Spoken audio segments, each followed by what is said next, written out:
controlling the symptom and the strategy of alcoholism is extremely important, but it's incomplete if we don't understand what it is that people are running away from, or what it is that the symptom is a reflection of, what it is that's driving the symptom, in other words.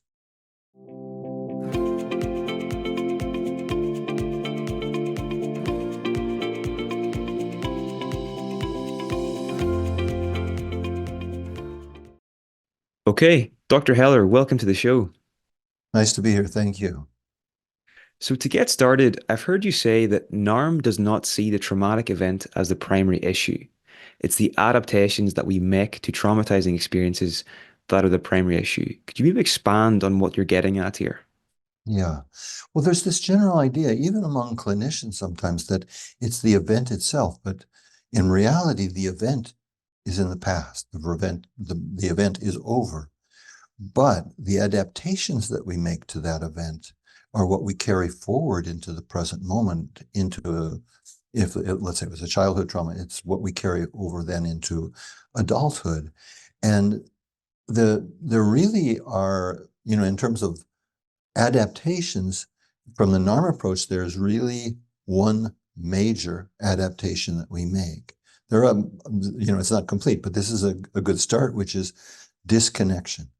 And that one of the ways that we manage overwhelming life experiences, single shock trauma, chronic developmental trauma, et cetera, is by disconnecting. We disconnect from our body, we disconnect from our emotions, we disconnect from other human beings. So disconnection, and that's a pattern that we continue long after the threat is over. And it's this pattern of connection and disconnection and supporting a healthy movement back to connection is really one of the central elements of the NARM approach. Interesting. Now, why does effective therapy require so much more than just treating symptoms, would you say? Well, I think that's such an important question, really, because so much of modern psychotherapy, and particularly a couple of the so-called evidence-based ones, are really about extinguishing symptoms. And often this orientation to extinguishing symptoms is really a process of then ignoring what it is that's driving the symptoms in the first place. And yeah, of course, I understand the need for relief from symptoms. They're painful. They cause difficulties in our lives in a whole variety of different ways, depending on, who and, the kinds of dynamics we're talking about.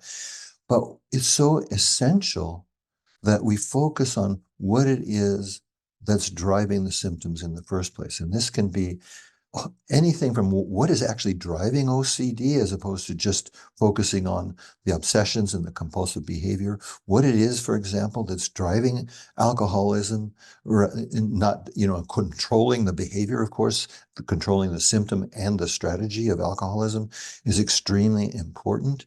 But it's incomplete if we don't understand what it is that people are running away from, or what it is that the symptom is a reflection of, what it is that's driving the symptom, in other words.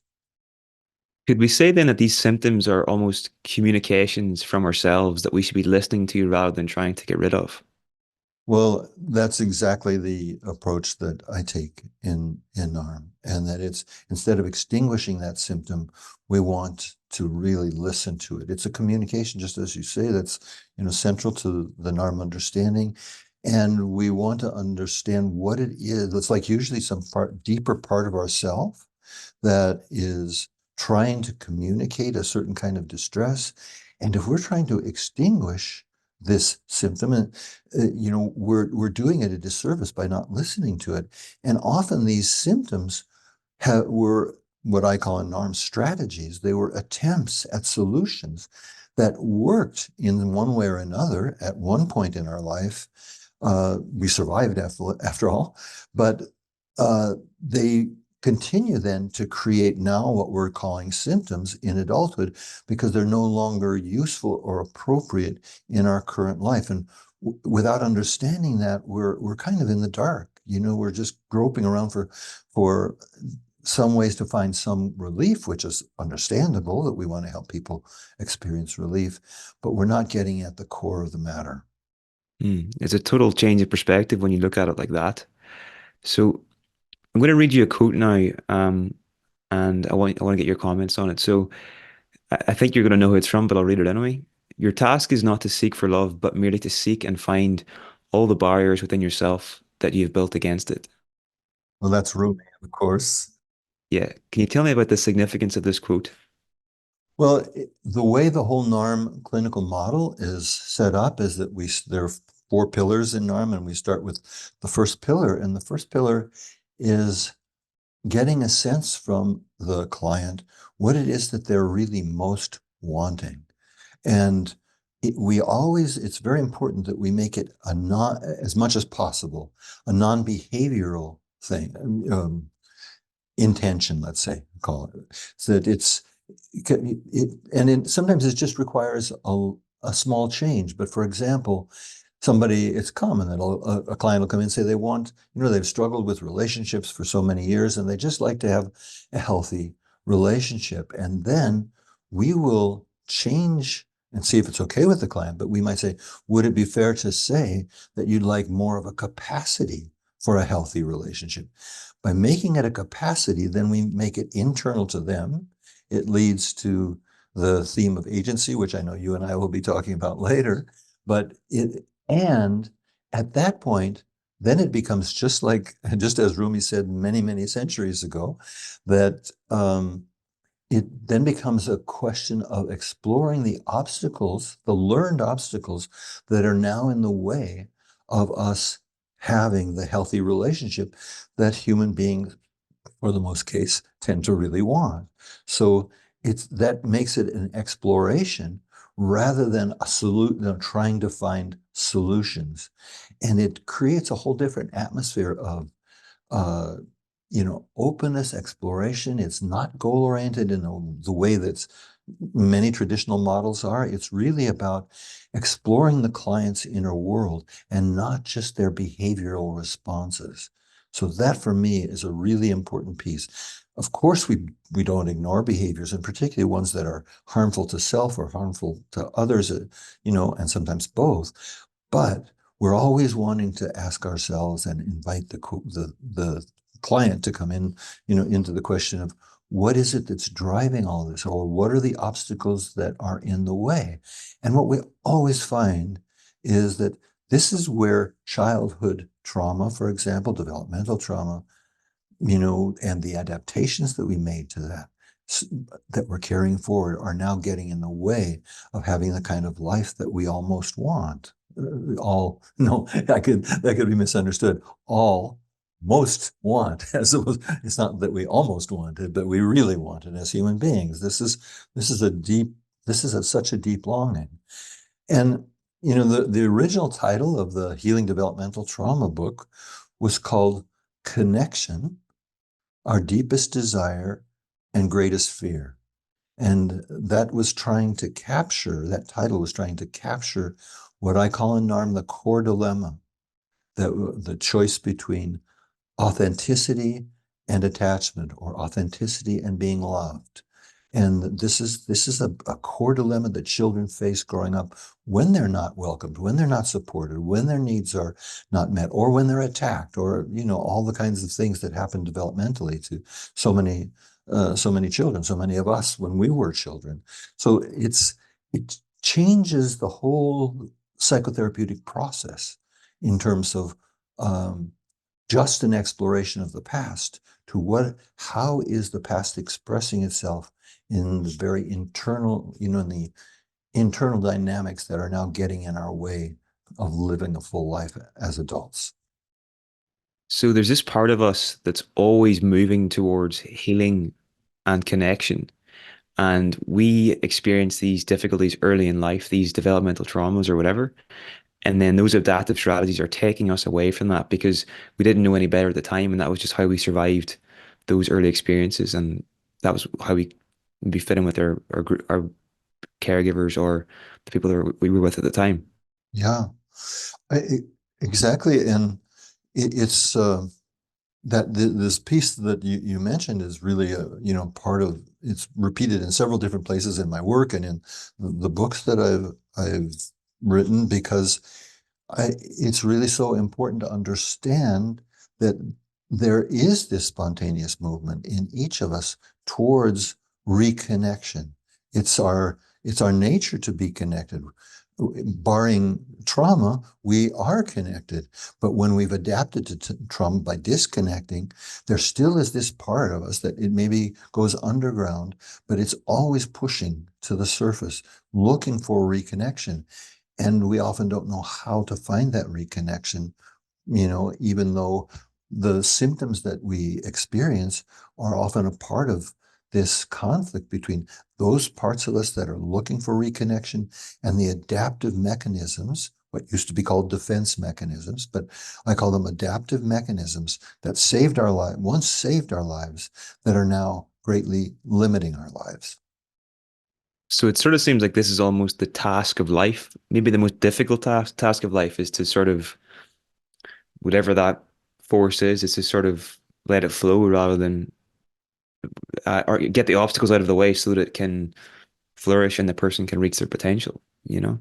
And just you use the word flow, and that actually is what happens, is that the more we address the obstacles, which are all part of what I talk about in my work as child consciousness. I don't talk about the inner child, but I talk about these obstacles, like the fear of that if we set limits with people, we're not going to be loved. This is something that many adults struggle with, but this is coming from a childhood consciousness or a child's place where, you know, we were 100% dependent upon our parents or our caregivers, but so we needed to do what we believed was essential to being loved.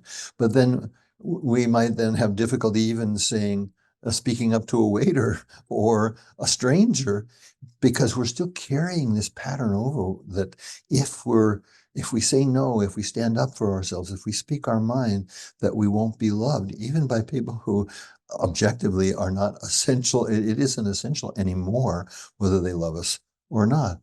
And even when we're talking about closer relationships, people who are, truly important to us, if we can't be authentically who we are with them, are we really loved anyway? So that's another more fundamental question. If we've created a persona that's lovable, nice and sweet, or, as some people, it's a very common kind of dynamic, that we're, on some level, we always know that we're being loved for that persona and not for what is authentically us. So it's bittersweet. What was the hardest pattern that you had to break in your own life so that you could flourish more? Hmm. That's a good question. Let me think about that for a second. Um, Well, uh, I was I was raised to be nice and a good guy and all those things. So that certainly was one of them. There on a much subtler level, there were I had some very early trauma, some where and the earliest trauma is generally dealt with by disconnection of really from our body and from our emotions. So I certainly didn't have it as difficult as some people did, but I had an aunt who died in childbirth when my mother was carrying me. So it did obviously impact me.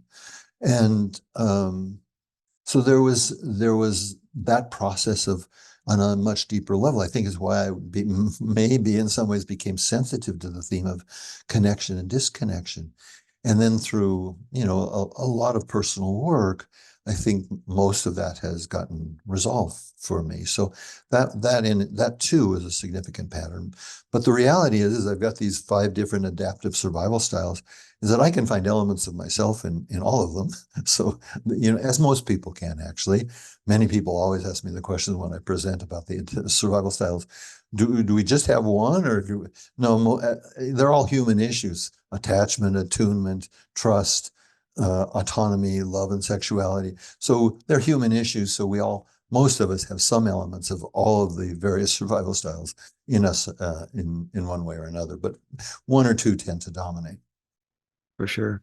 Now, why is it so important that we treat developmental trauma differently than we treat shock trauma? Well, shock trauma, there's at least when we think of it in a traditional way, there's no, it's more like a stimulus response dynamic. There's no self in between, uh, theoretically, but there's no self in between that's mediating this response. So, for example, if, just to put it in the simplest terms, if a rock is being thrown at us, we don't have to think about, do I deserve to move and get out of the way, or we don't even have time to think about, do I put my hand up and block it? Do I get out of the way? We respond instantly. It's a brainstem response. Shock trauma response is a brainstem response primarily. I'll qualify that in a minute. So they're the somatic models of working with shock trauma, of helping re-regulate the nervous system and help for some people who've been dissociated out of their body since this shock trauma event. That's all that can be very helpful when we're working with shock trauma. But it doesn't work. Those same techniques that are effective with shock trauma don't work when we're dealing with developmental trauma that affects, of course, it affects all of the systems of the body, including the nervous system, but it also affects our sense of who we are and our vision of what the world and other people are. And so it's in between then, between a stimulus and response as adults, there is this organizing self.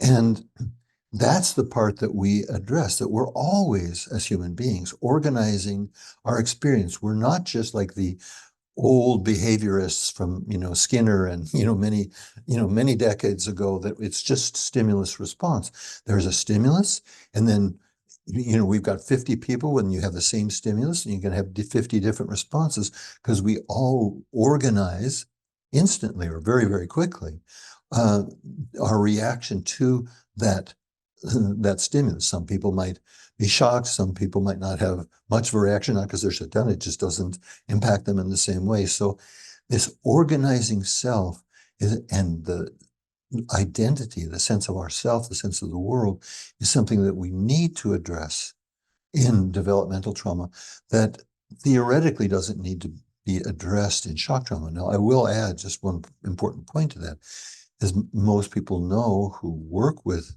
shock trauma, is that very often an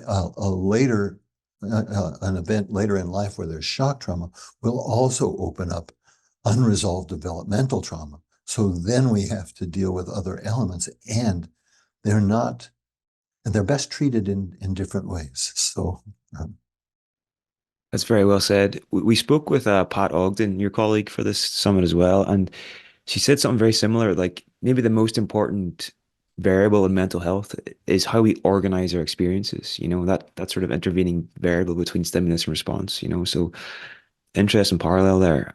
Well, Pat and I knew each other back in Boulder many years ago. So, and we share some elements of our background are similar. So I know, I generally know her work. There are certain differences, but there are certain commonalities as well. Yeah, small word like we were talking about earlier. So can you tell me about splitting between a good self and a bad self, and how might a child identify with a bad self in order to protect the image of the parent? Well, that dynamic, is really right from the book and right from the, basis of the NAR model, helping us begin to understand themes like self-hatred, self-rejection, chronic shame, chronic sense of badness, and so on. And there's a psychobiological process of, even before a child has words, is that, let's say they're cold, they're hungry, they're sick, whatever is going on for them, and they will cry out in distress, and an attuned caregiver will respond to the the cries and do what the best they can to address and find out what it is that the child is trying to communicate. And this continues even once there are words, but I'm just talking about even in the earliest stages of development.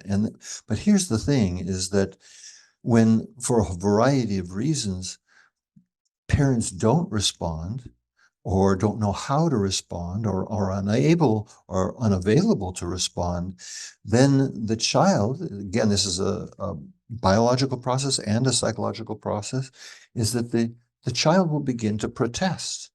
And the crying will get more intense, or they'll get fussy, or as they are older, they may start acting out a little bit to try and, to get people to listen to them.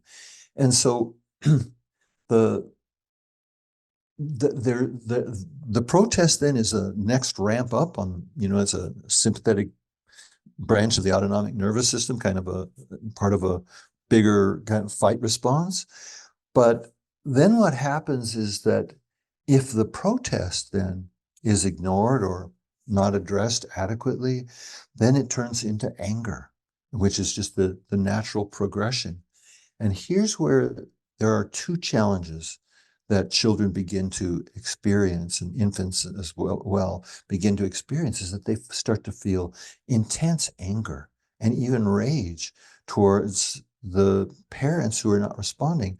Not in a certain sense, it's not even personal, although it might feel personal to the parents, but it's really just a way to try and get the deeper needs met. And there's two dangers for a child in expressing their anger at the parents. One is an external threat, which is that some parents, when the child gets angry, they get angry and even angrier back at the child. We know shaken baby syndrome and these kinds of dynamics in parents who physically and in other ways abuse their children. So that's one response, a danger from the outside. But there's a danger internally as well, because the child is unable to hold the love that they have for the parent with the anger at the parent. They seem, and many adults continue to believe that there's no place in a relationship for any anger, and of course how it's handled is important. But the important thing is that the child then not being able to hold anger and love simultaneously, the internal threat is that they're going to lose their love for the parent and the parent's love for them. And they'll lose the attachment to the parent as well. Well, this is, since children are 100% dependent upon their parents, that's a huge danger. And so part of what happens is that they will split the parent into the good parent and the bad parent, and they will split their sense of self into the good self and the bad self. And it's actually, and a question then to ask is it safer to be the good child of parents who don't have the capacity to love you, or the bad child of parents who do love you? And from a child's perspective, there's not really a choice for the most part. It's like, it's much safer to be the bad child who, in order to protect the image of the parents as loving, because we are 100% dependent on that. So, and there's one additional, so that's the beginning of shame, some aspects of guilt, self-hatred, self-rejection. All of those things is in identifying as the bad one. It's not that my parents don't love me, it's that I'm unlovable.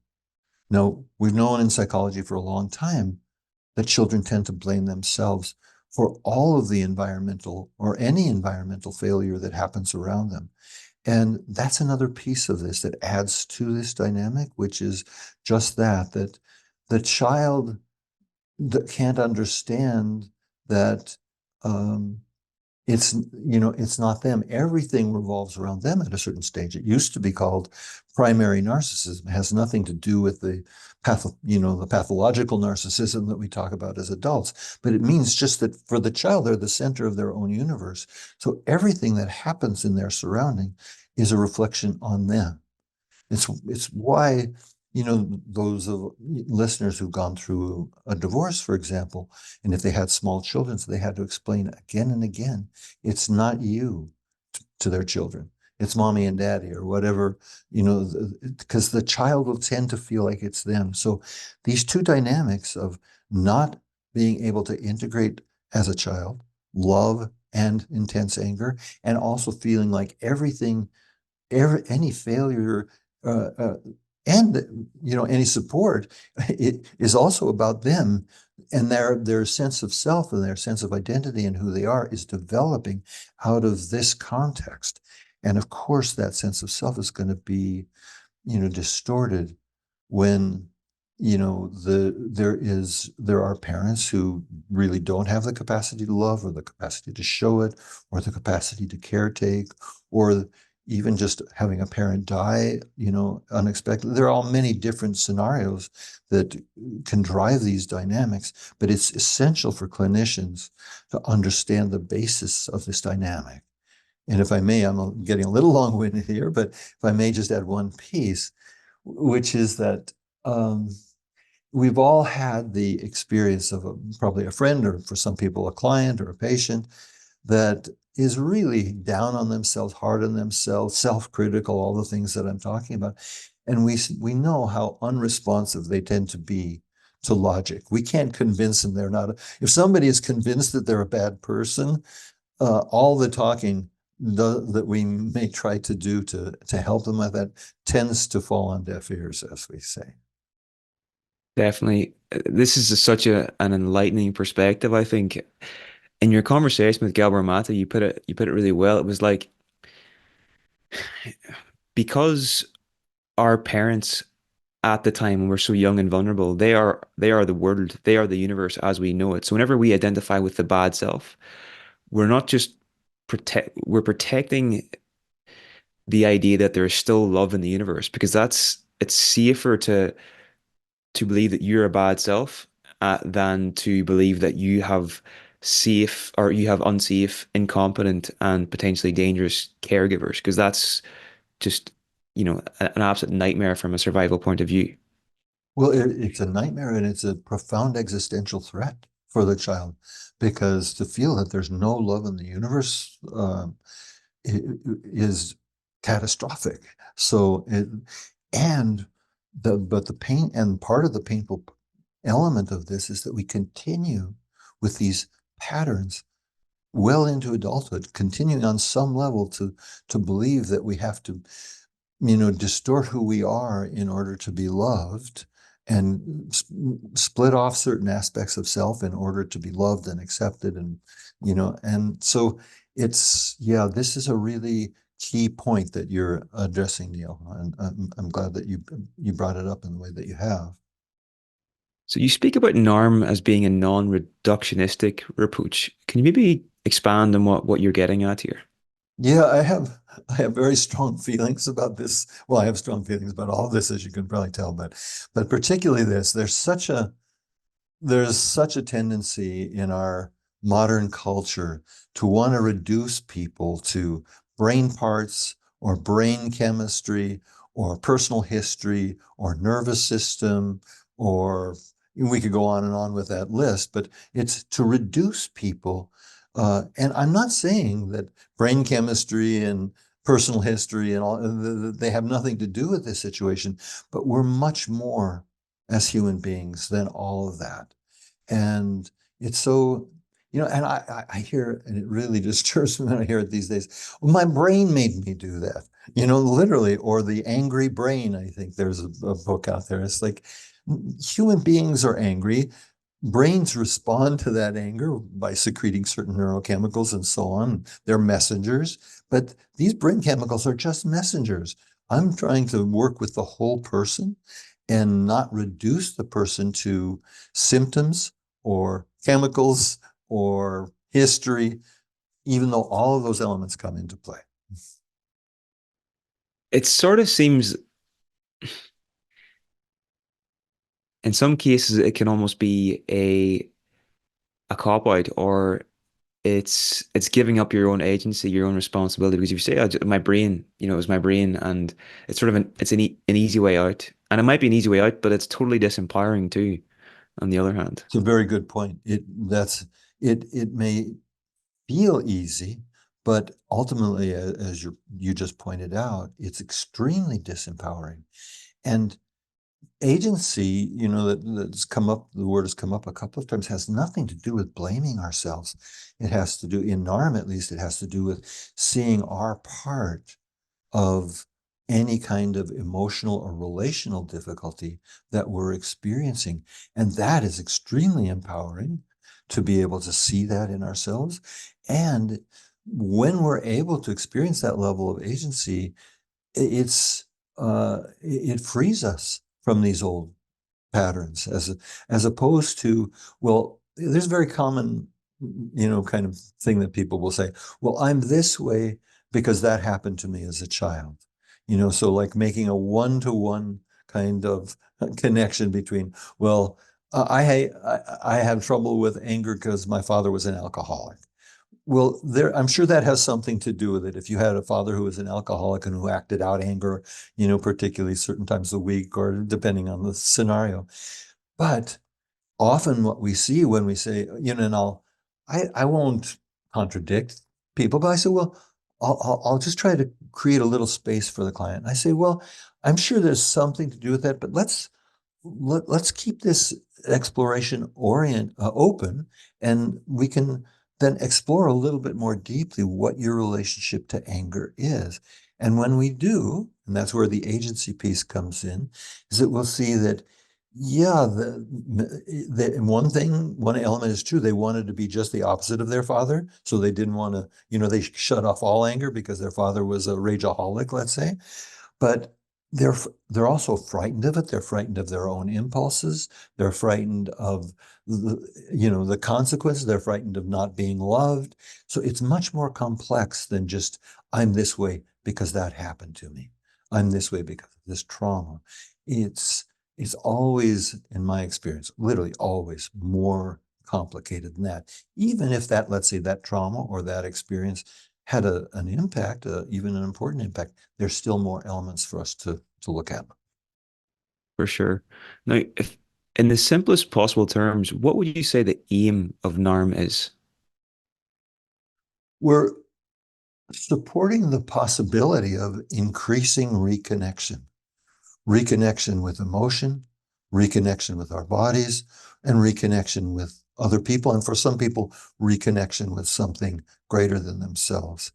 And so we're always exploring in the moment, phenomenologically, present moment oriented, the process of connection, disconnection, helping them understand and become increasingly conscious of when and how they're disconnecting, what's going on, that they're choosing on one level. They don't know they're choosing, but they're choosing to disconnect. And so we're trying to create an atmosphere in the therapeutic process where the client can feel safe to come back to their bodies, back to their emotions, back to human contact, depending on, where they were struggling in the first place. It's very well said. So it's sort of, you could even say it's a way to stop running from ourselves. Well, as you know, that is the way I say it. And that's exactly, and it's such a useful, I find it at least such a useful way to look at that, is that we as human beings do so many things to run away from ourselves, to not connect to our emotions, to not be present to what's going on. So there is a process of uh, learning that what is so frightening to us, in terms of how we see it or how we believe it to be, it has already happened. The worst, of the various kinds of developmental traumas that we've experienced are over, and that we perpetuate these dynamics by continuing to run away from them. Now, that doesn't mean, we know that people have to take things one step at a time. It doesn't mean, NARM is not regressive, going back and reliving old traumas just exactly as they had. It's not abreactive either, in the sense that you're reliving these horrible, painful things that happen. And of course, many people have had truly horrible and horrific things that have happened to them. But we have ways of addressing them that we can stop running from the emotions and the reactions that we had to whatever difficulties or traumas that we experienced as children or even later in life. Our mutual friend Liam O'Mahony has spent most of his, I suppose, his working life as as a psychotherapist in the addiction field, and he is now convinced that NARM is probably the most effective approach for healing addiction. He's training your approach at the moment, and I'm starting to see why that might be the case. Because addiction, to me at least, seems to be a strategy of disconnection, and you're essentially targeting that at the root. You know. That's exactly right, Neil. It's addiction is both a symptom and a strategy. What we see is that um, it's very frightening for human beings in general when they've experienced various kinds of trauma. It's very frightening for them to feel. And some people go the route then of numbing themselves, trying not to feel. That's one thing that addicts tend to use, whatever their substance of choice is, for lack of a better expression for that. But at the same time, they're also looking, addicts are looking for states that are actually real human, part of the authentic human experience, but they're looking for it through various kinds of drugs or alcohol. So that, for example, just to use a simple, we know that alcohol, for example, is a disinhibitor. And one of the reasons then that people drink is because none of us want to be as inhibited as we are. There's so much of ourselves that we don't express. Some people, when they're drinking alcohol, are more expressive, more contactful. Not, some people get more angry and all. There are many different responses. But I also like to point out when I'm teaching about how to work with addiction is that it's trying to access certain states that they don't know how to access in any other way, as well as at the same time trying to shut down certain kinds of emotions and the other kinds of feelings that are frightening to them. It makes a lot of sense. So, what would you say are the main distinguishing features between NARM and other forms of psychotherapy? What really makes this stand out as opposed to other approaches? Well, we can take one of the very popular current therapies, which is cognitive behavioral, CBT. Um, and the title is very expressive of their focus. They focus on cognitions and they focus on behaviors. And I know that there are many CBT therapists who do much more than that, so I'm not trying to paint everybody with the same brush, but at its core in the traditional CBT work is that it's primarily a top-down approach. You can hear it in the name. And we all know that just changing our thoughts is a very limited way of trying to address deep internal conflicts. So there's cognitive behavior as one example, or cognitive behavioral work, and there's NARM, which is emotional and less symptom oriented, just using, as we talked about earlier, symptoms as communications, and more focused on the depth in the individual, reconnecting particularly to the heart, which is, as children, when we're growing up with neglect or various kinds of abuse or chronic misattunement, we shut down our hearts.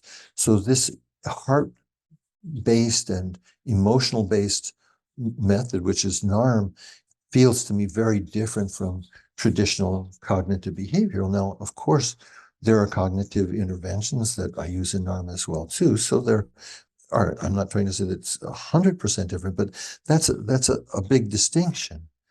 And then, there are other, and maybe I shouldn't name names here. I don't want to make too many enemies out there, but there are other approaches that believe in, that are more, in the psychodynamic tradition, let's say, who are focus on breaking through defenses of the client. Notice, as I mentioned earlier, I don't even use the word defenses.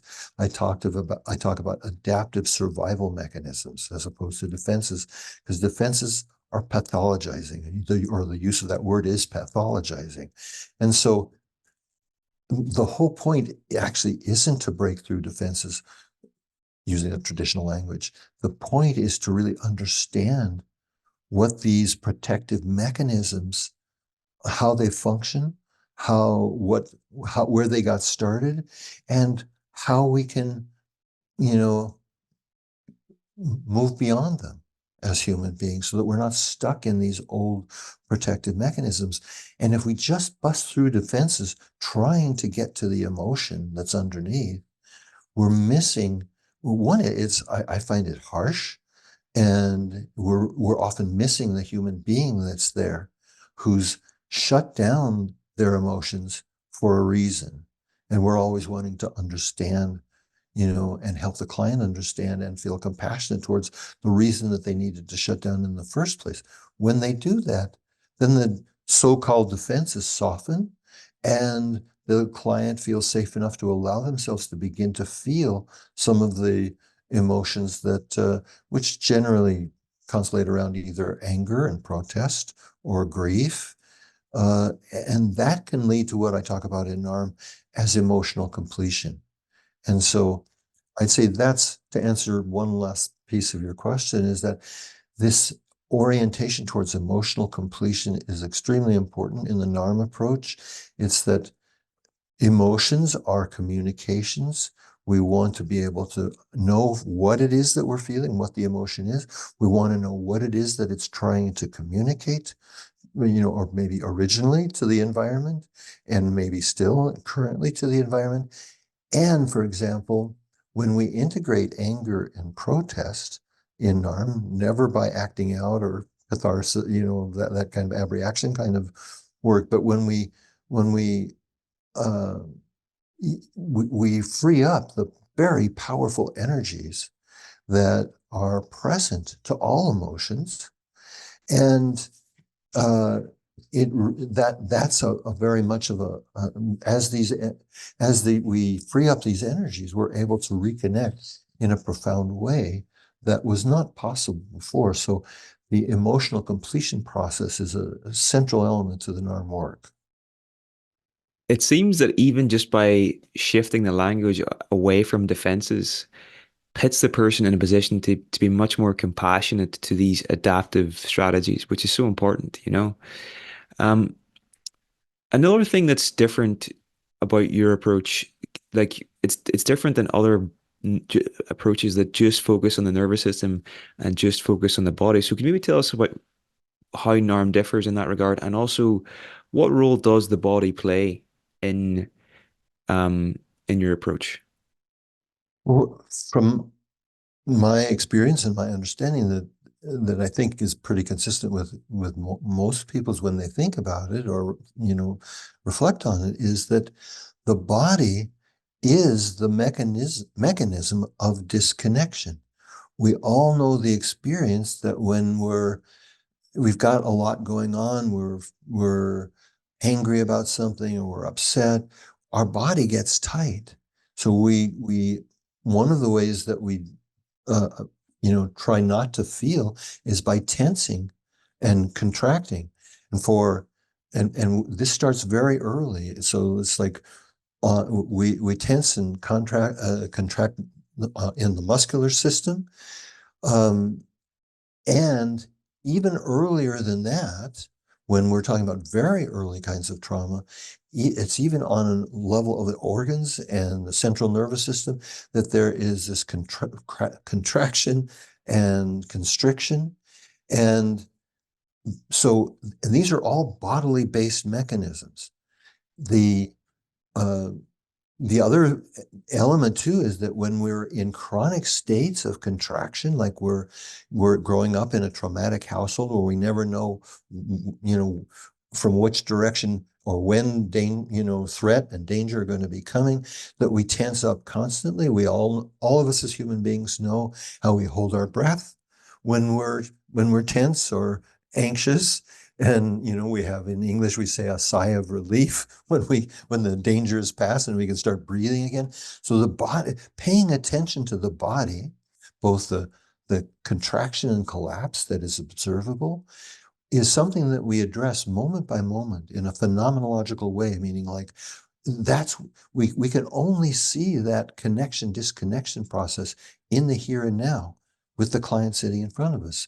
And it's so important to help the client become aware of these physical and physiological mechanisms that they're using to disconnect. And then the fourth pillar in NARM is that when people are starting to reconnect, is that we help them ground that experience in the body itself. It brings it to a deeper level when when they sense and then can really feel how, yeah, they're breathing more deeply. They're feeling sensations in their body or a certain kind of flow of energy or various kinds of things that they weren't feeling before. They're feeling more aliveness in general. And so the body then, in that way, is an essential element of the NARM work. Am I right in saying that in a NARM session, without even trying, sometimes something will spontaneously emerge that helps the person make a link between symptoms and what might initially have caused them or whatever and gives them an insight. Is that fair to say? Yeah, it's in NARM, as opposed to, let's say, in some psychodynamic traditions where there's a very strong focus on the past, where people go on what I call, slightly jokingly, obviously, archaeological expeditions into the past, hoping to find answers to the problems and the difficulties and the symptoms that a person is experiencing in the present. But what I find in NARM, and have found now for many, many years, is that as we work effectively in the present moment, that as the person and the person feels safer to start coming back into connection with themselves, which means generally they'll feel their body more, they'll start to feel their emotions, is that whatever has been in the way, whatever the internal obstacle, going back to our earlier part of the conversation, that was there will start to surface, often in the form of very specific memories from childhood about, that are connected to what is the current difficulty that they're experiencing. And when it spontaneously emerges like that, as opposed to just when we're doing a cognitive kind of review of the past, I just find it much more trustworthy information when it's like all of a sudden the person wasn't thinking about it and they have an image of, something from childhood, and things then start to connect in their mind. They can see, oh, I'm doing this, whatever the behavior or whatever the protective mechanism that they're using is, and they're understanding why. So is a cognitive element. So, and as I talk about in several books, is that NARM is both top down and bottom up. They're both important. Mm. Now, could you give us a brief overview of the survival strategies? I think there are, how many of them are there? Yeah, the NARM core survival styles. Yeah. There are five what I call adaptive survival styles, and they're developmentally based. So they're based on, childhood development. And each one of these adaptive survival styles is named for the missing or compromised capacity. So for example, the earliest kinds of trauma that, this can be even prenatal or difficult birth or early attachment difficulties or other kinds of traumas that can, early surgeries, various kinds of things that can happen very early in life. When we don't have a lot of other mechanisms available to us, what we do in order not to feel whatever the threat, the devastation, that's going on, that we're experiencing, given, the holding environment we find ourselves in, is to disconnect in a very profound way, to disconnect from our bodies, to disconnect from our emotions, to withdraw from human contact. So this is like what people then who end up developing this connection survival style have learned to do from a very early age. And it's a dissociative kind of process, and it saves their lives. And I always want to, whenever I'm talking about these survival styles, I always want to help the clients see the life-saving mechanism, because, one is that people will often feel shamed for the fact that they don't feel like, let's say they identify with a connection survival style. Well, they don't feel emotions in the way that they see other people feeling them, or they're socially phobic or very, painfully shy, and they feel bad about themselves and shame about that, for that reason. When it's so, as you said, it's so much more compassionate to see, yeah, this was something I needed to use at a certain time in my life when there was threat all around me in whatever form it took. And I don't need to do that anymore. And slowly they can come back to their bodies and come back to their emotions and come back to increasing human contact. So, so that's the first developmental survival style. I'll try to be a little briefer on each of these, but um, that one is particularly important because I find that a lot of traditional therapists don't know how to work with these particular very early kinds of trauma themes. So the next survival style I call the attunement survival style. And that has to do with learning how, not knowing how to, or losing connection with our needs. And so as adults, then we don't know how to attune to our own needs. And sometimes we develop all kinds of identities around this. So we can even develop pride-based identifications that I need so little, and all these ways of turning our suffering into virtue. But basically, and there's another interesting for many of our viewers that I will say is that um, the paradox is that many of these individuals who learn at a very early age to disconnect from their own needs become acutely sensitive to other people's needs. And often they're kind of conscripted into that role by their family. They become the caretaker to the caretakers, for example. And I always joke about this in my training, and then we grow up and become therapists, social workers, doctors, all kinds of things, because from very early in our development, we learned and became very attuned to other people's needs, unfortunately, at the expense of our own.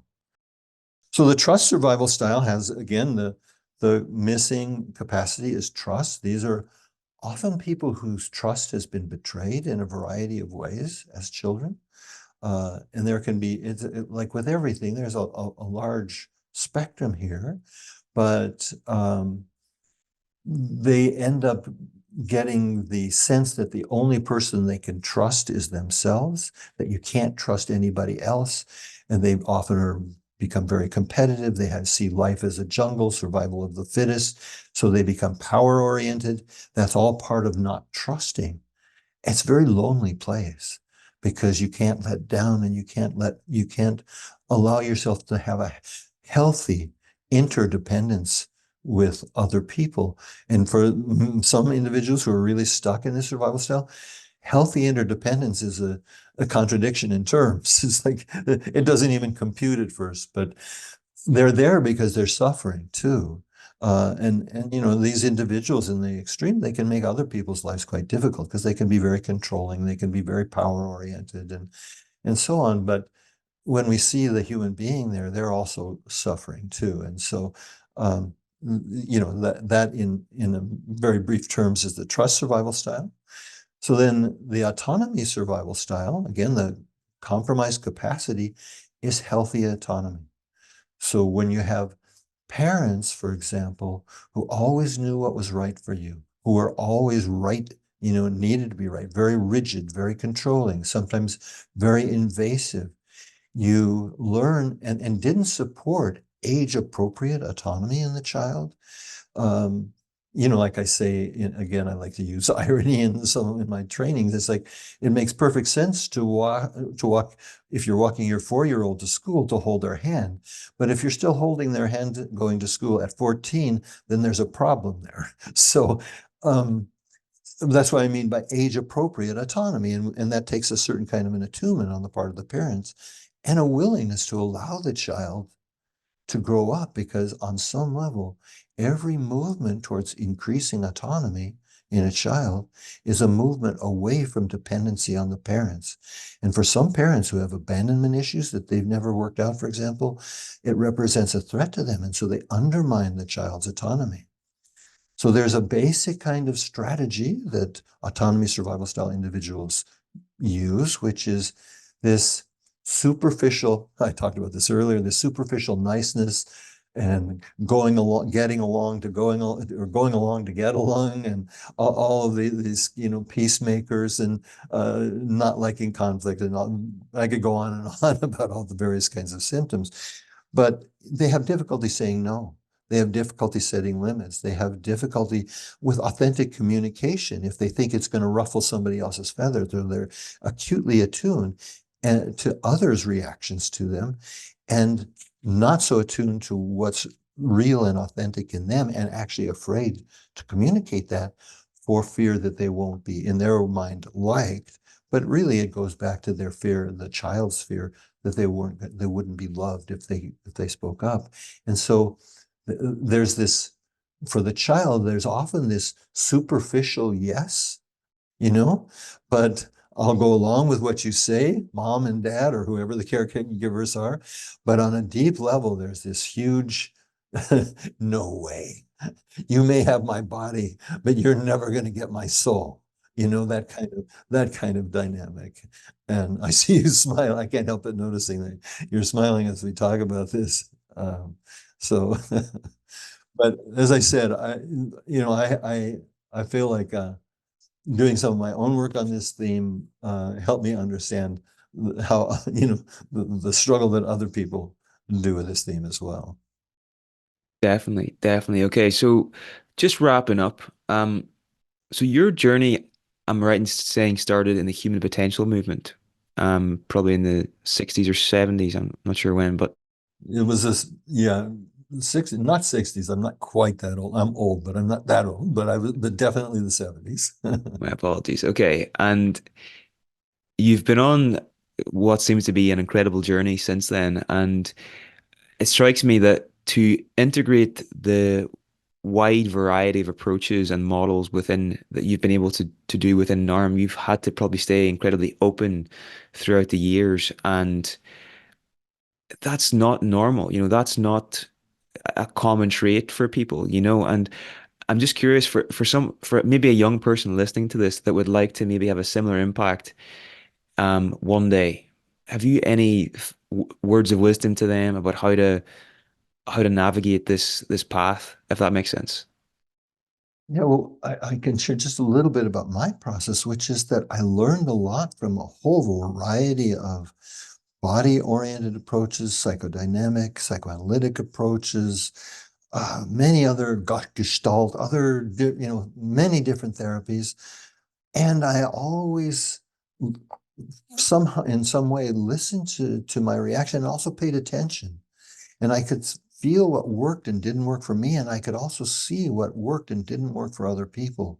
So it requires maybe a healthy kind of skepticism too. It's like uh, because everybody claims to have the final answer, and I say ultimately you got to sort all this out yourself, and get trained from as many different perspectives as you can, and sort out what helps you, sort out when you're working with clients what you find most effective with them, and pay less attention to people who claim that they're the gold standard, or whatever claims that people have of being the best.